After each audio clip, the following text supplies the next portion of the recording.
Nobody cares about us. And brothers and sisters, if you want to know how weak we are, and we are weak, look at how we are treated.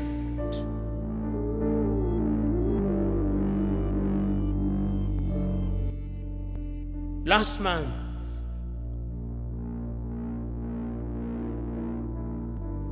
the world met in New York. The General Assembly.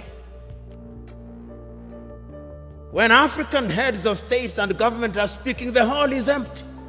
Nobody bothers because they are saying nothing. Even if they are saying something, it is something that can be ignored. Compare when an African head of state and government is speaking and when the Prime Minister of Little Israel is speaking. They will listen because we are weak and disunited.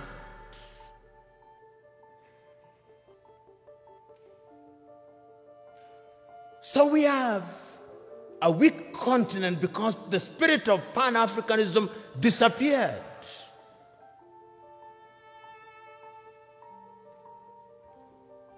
So the question that we can ask, what is the state of Pan-Africanism as we speak today?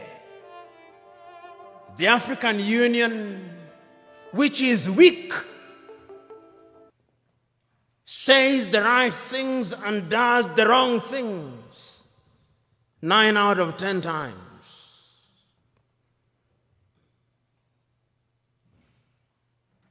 And what are the critical areas in which we are weak? We are weak politically because nobody listens to us. We are not trading with one another. Intra-African trade is not anything beyond 15%, the lowest anywhere in the world. If you look at all our sectors and look at them, look at our agriculture, almost all African countries are net food importers. There is not a single African country that is in meaningful technology. Not a single African country produces a mobile phone. Yet the single most important ingredient in mobile telephony is to be found in the Democratic Republic of Congo. Not a single African country produces a car other than assembling completely knocked down kits. There is no meaningful production of pharmaceutical products in Africa. And if there was any doubt, COVID exposed it.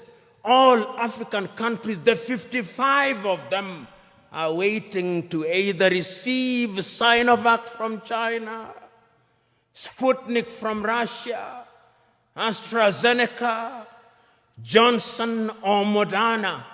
And we don't even know what they are because our bureaus of standardization don't know. If you ask the Ethiopian Bureau of Standards what they are asking us to be injected with, they do not know. They just believe it is a vaccine because the Americans have said so or because the Chinese have said so. Africa is weak.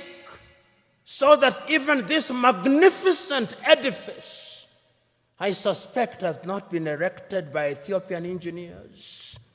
When I see the signage in Chinese, I suspect it is the Chinese. That is how weak we are. That is the reality of our mother continent. It is because we are politically weak, we are economically weak, socially we are disorganized, culturally and spiritually we are confused. That is the continent in which we are today. We unite or we perish. that as I travel along across the world, people do not care about our Tanzanianness or our Ghanaianness or our Kenyanness or our Ethiopianness. In their eyes, we are all Africans.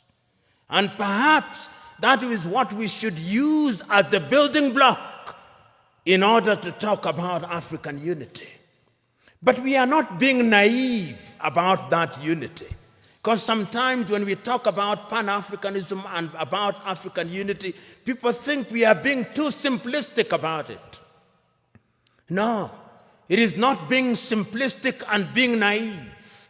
It is recognizing that as long as we remain the way we are, then Africa in the next 25 years will be recolonized. Did you like or hate what you heard?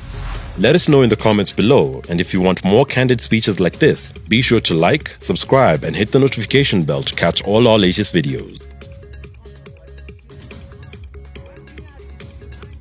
And please feel free to leave your suggestions, news tips, or topics about Africa you'd like us to cover.